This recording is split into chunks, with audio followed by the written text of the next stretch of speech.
இப்போ நம்ம பாசஞ்சி செய்கிறதுக்கு 1 லிட்டர் பாலுக்கு 1/4 கிலோ உருளைக்கிழங்கு எடுத்து வச்சுருக்கோம். இப்போ நம்ம இந்த உருளைக்கிழங்கை போட்டுட்டு நம்ம தோல் உரித்து எடுத்துகிட்டு வந்துடுவோம்.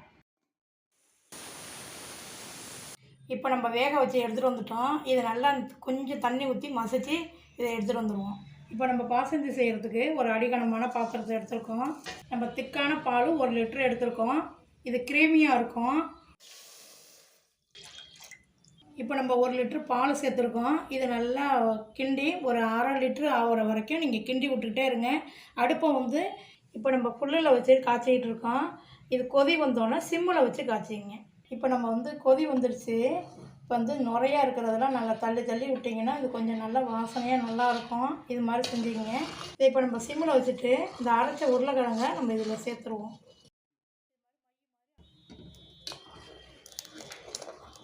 இதை இப்போ நம்ம கட்டி இல்லாமல் நல்லா கிண்டுவோம்.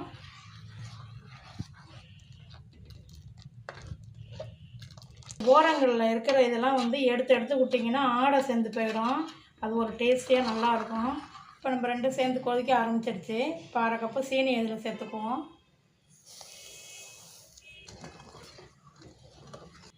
இதில் ஒரு 2 ஸ்பூனை வந்து நம்ம மில்க் மேட் ஊற்றிக்கலாம்.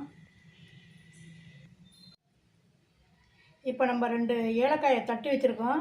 இதை போட்டுக்குவோம். ஒரு பிஞ்சு வந்து குங்குமப்பூ சேர்த்துருக்கோம். இது ஒரு ரிச்னஸ்ஸுக்காக தான். நீங்கள் வேணும்னா சேர்த்துக்கலாம், வேணும்னா விட்டுடலாம். இப்போ நம்ம பாசந்தி ரெடி ஆகிடுச்சு.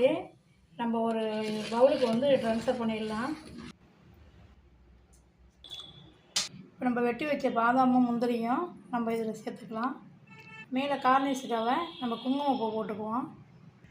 இப்போ நம்ம பாசந்தி ரெடி ஆகிடுச்சு. எப்படி இருந்தாலும் கமெண்ட்டில் சொல்லுங்கள்.